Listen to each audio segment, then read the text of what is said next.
রেগে গিয়ে কেমন অঙ্গভঙ্গি অধিনায়ক শুভমান গিলের। শেষ ওভারে ইংল্যান্ডের খেলোয়াড়দের সাথে টিম ইন্ডিয়ার লড়াই। প্রিয়দর্শক, ভারত ও ইংল্যান্ডের মধ্যকার তৃতীয় টেস্টে টানটান উত্তেজনার হাড্ডাহাড্ডির রুদ্ধশ্বাস লড়াই, যেখানে প্রথম ইনিংসে ইংল্যান্ড আগে ব্যাট করে 387 রান করেছিল।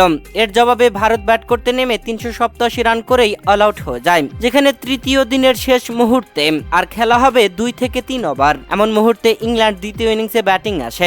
দুই ওপেনার জ্যাক ক্রাউলি এবং বেন ডাকেট। বল করছিলেন ভারতের জাসপ্রীত বুমরা। জাসপ্রীত বুমরার একটি করে বল খেলছিল বেন ডাকেট ও জ্যাক ক্রাউলি, আর তারা বারবার সময় নষ্ট করছিল যাতে যত দ্রুত সম্ভব খেলা শেষ করে দেওয়া যায়, কোনো উইকেট না হারিয়ে দিন শেষ করা যায়। প্রত্যেক বল করার পরেই সময় নষ্ট করছিল দুই ব্যাটসম্যান। তবে পঞ্চম বলটি জ্যাক ক্রাউলির হাতে লাগে।